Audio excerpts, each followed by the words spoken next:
Okay, butereevu nkwaniriza ate ku Focus TV olina okubeera ng'ogoberera, olina okubeera ng'olaba neewaayo okulaba nga nkuwa amawulire agaba gatambula oba gogenda olowooza nti ga nkizo eri omuntu agoberera Focus TV. Thank you so much. Nze Ade Wilberforce ekirime omuyanja of course kubeera nga nkutuusaako program ez'enjawulo okubeera nga nkuwa amawulire ag'enjawulo agaba gagenda mu nsi yattu Uganda, current affairs na biki ebyo biba bitrendinga oba bitambula mu ggwanga lyaffe Uganda. Olunaku lwa leero njegadde nkuwe stories ezibadde mu mawulire.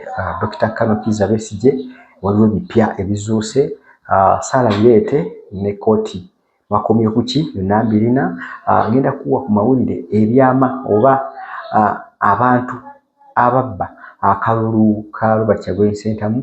Geoffrey Rutaya akuwadde amanya gaabo abadde mabega waako n'obujulizi abulina, so ng'ate oboolyawo n'amawulire amalala g'otayinza kubuusa maaso kwe kubeera nti abantu bonna balindirira era beesunga olunaku lw'okulonda ba meeya aba Kampala olunaku olw'enkya okuli Ronald Balimwezo Nsubuga, ono nno ye yali oba incumbent wa Nakawa West wabadde wayiswa mu Fumbiro, naye azze mu race ne Elias Lukwago. Tochi tugikubiddemu tukulage biki ebiyinza okuba nga biwanguza omu ku bo oba biki ebiyinza okusuula omu ku bo. Nze Ade Wilberforce omuyanja akwaniriza ku Focus TV olina okubeera nga olaba. Olunaku lwa leero amawulire agabadde gatambula ennyo ku mitimbagano gyaffe oba ku mikutu gyaffe ge ga Sarah Birete.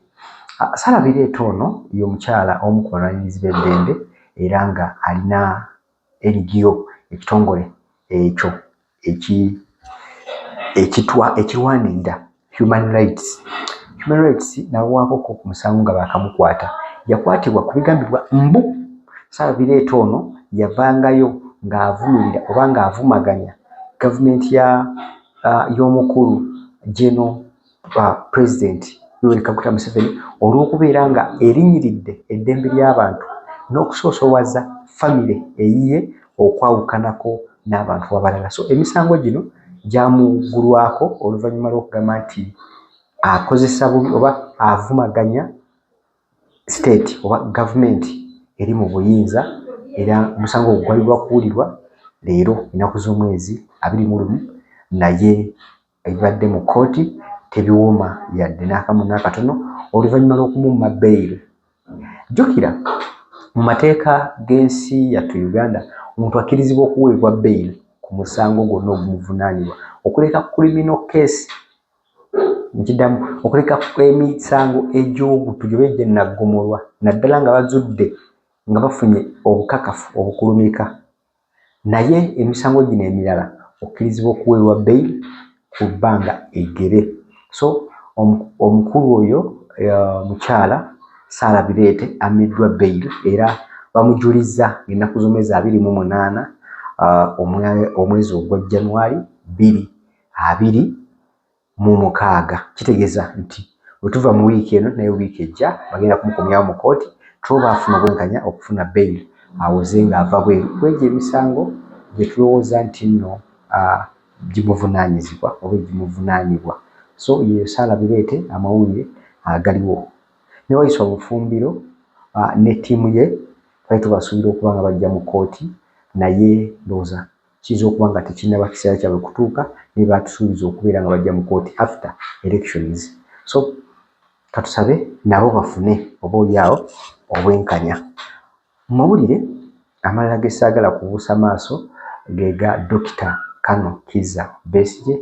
Omukulu ono yafuna attack mu ddwaliro, n'addusibwa mu ddwaliro okulaba ng'afuna obujjanjabi obuli extra kw'obwo bw'abadde afuna.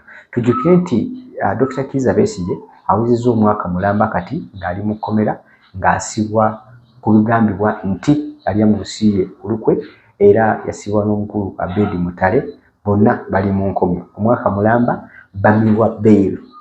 Beyiro zaabamibwa olw'ensonga ezitali zimu era we bannyonnyola ku musango gwabwe. So Dr. Kizza Besigye ono yafunamu ekirwadde ekyamulumba era nga abadde tali mu mbeera nnungi, wabula okwawukanako ne bulijjo kyeyongedde okulaba nga kiba kyabulabe gyali kwe kumuddusa mu ddwaliro era n'atwalizibwa mu ddwaliro okulaba nga afuna extra care mu bulamu bwe. Tumusabire Dr. Kizza Besigye afune obujjanjabi obulungi oba obujjanjabi obwo obuyinza okuba nga bumuleka nga asigala n'obulamu bwe. Amawulire ago gavuddeyo ku mitimbagano egy'enjawulo so nga ate Robert Kyagulanyi Ssentamu ku X namu ne Facebook ye avuddeyo n'aweereza obubaka obumugumya n'okumutegeeza nti ali wamu naye newankubadde naye ali mu mbeera yakazigizigi naye ali wamu naye mu mbeera zino obweziti ez'obulwadde n'okunyolwa okw'enjawulo.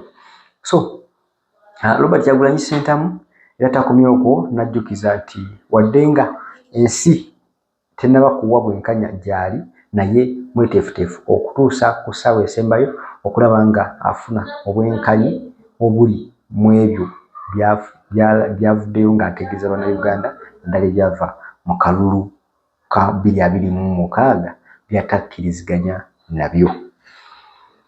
Okay, story endala gye tulina olunaku lwaleero gye njagala ennyo tuleke kubuusa maaso ye story ey'omwami gwe bayita Geoffrey Rutaya. Geoffrey Rutaya video tugenda kuba tugiraba mu maaso awo naye ndowooza kasooke tulabe video maybe olyoka omanye biki ebigenda maaso mu ggwanga lyattu Uganda.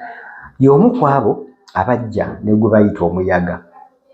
Geoffrey Rutaya y'omu ku abo abajja n'oyo bayita omuyaga gwa 2021-2022 era n'afuna obuwanguzi saidi ze Kakuuto Kyotera n'akulembera banna Kyotera bulungi nnyo ekisanja ekiwedde kiramba era olunaku olwaleero avuddeyo n'ata akatambi akagamba nti si mumativu yadde ku ebyo ebyagenze mu maaso mu kalulu ke, si mumativu yadde ku ebyo bye baakoze vulugu gwe baakoze mu maaso g'ebyo by'okwerinda nga balaba mu maaso g'aba isi nga balaba okubba akalulu ka Robert Kyagulanyi Ssentamu n'akake ne bakabbiramu era n'abanga talangiriddwa.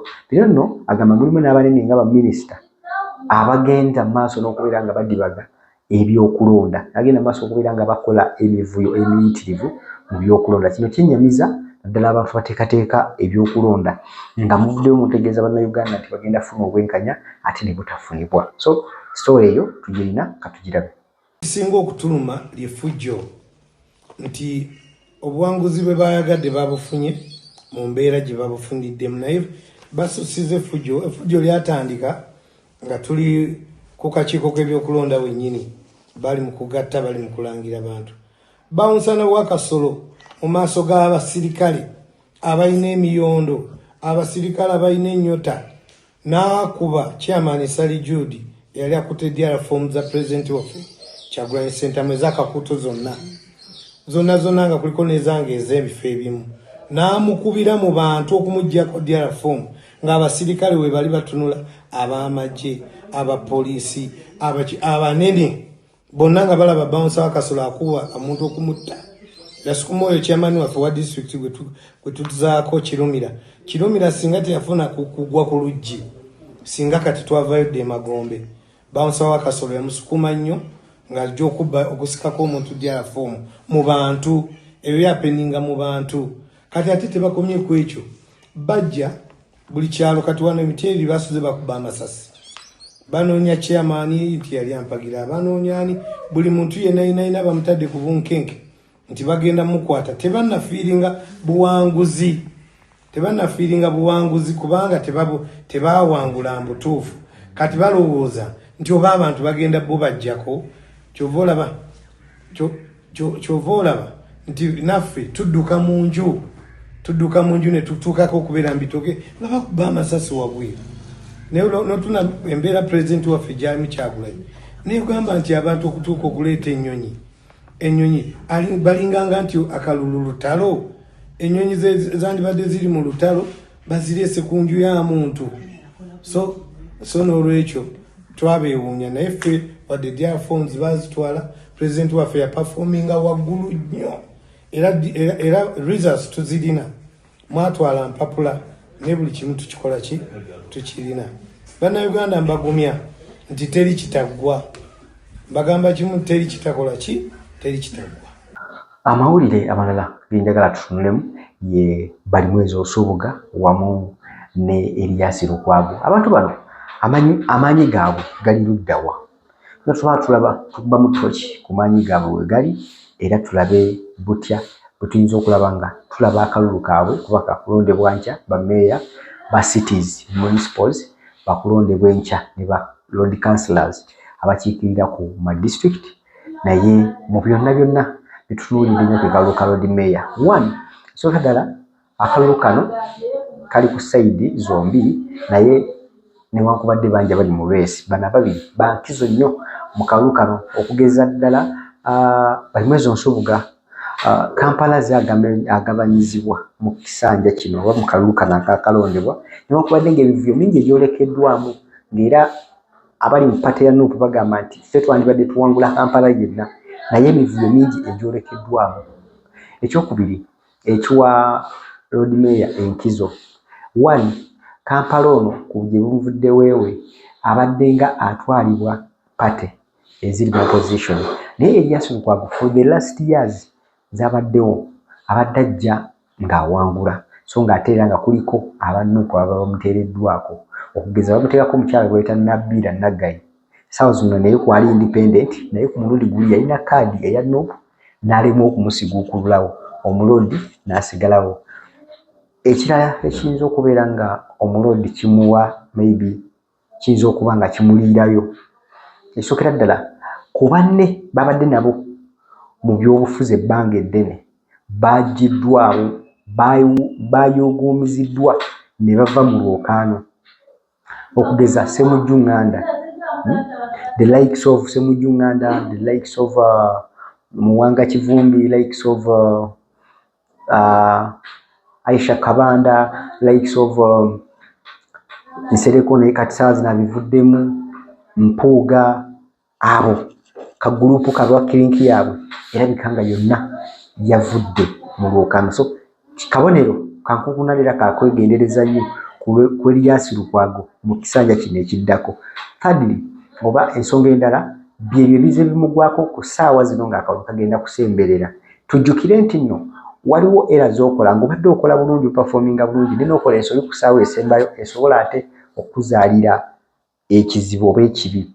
Okugeza tujjukira Ssemujju Nganda yavaayo n'agamba nti ye tasobola kudda ku level y'abantu ba wansi, so ng'ate abantu bonsi bamulonda. Eyo nayo yali era bimu ebiyinza okuba nga byamukubya n'akalulu.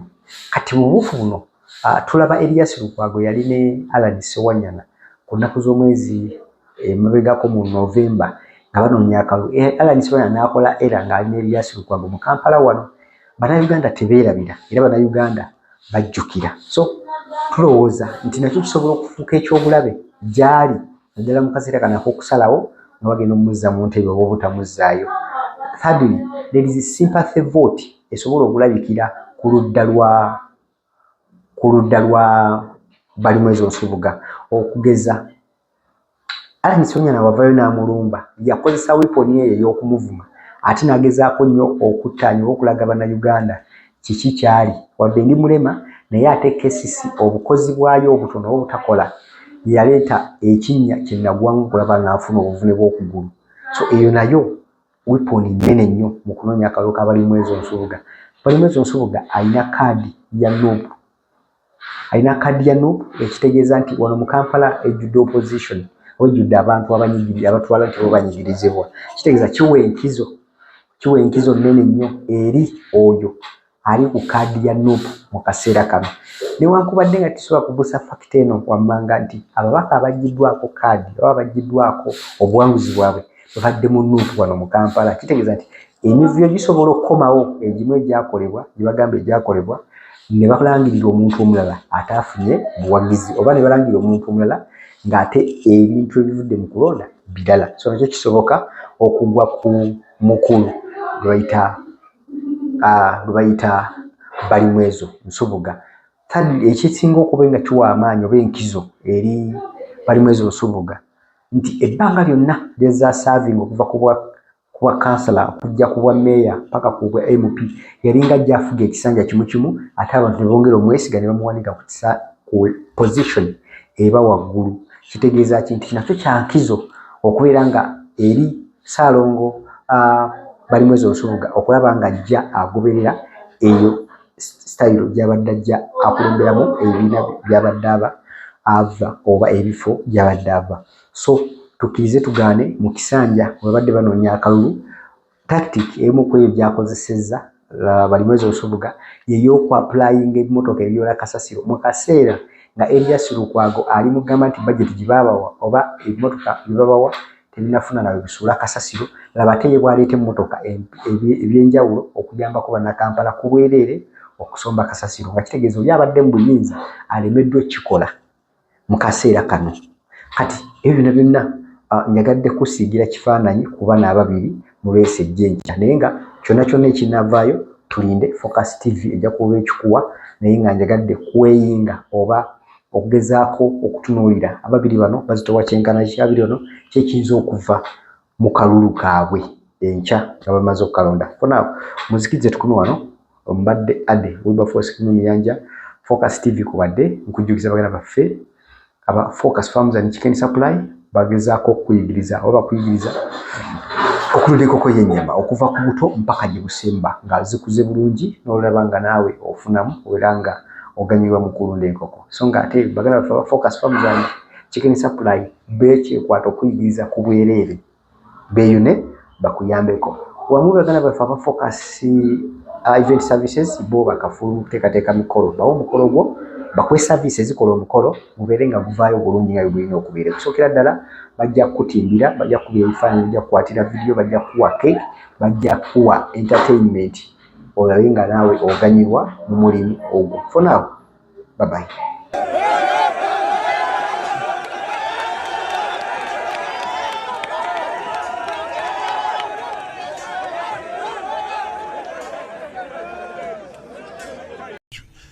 Yavayo ne strategic plan n'engeri gy'agenda okukolamu n'akabinga ne corruption.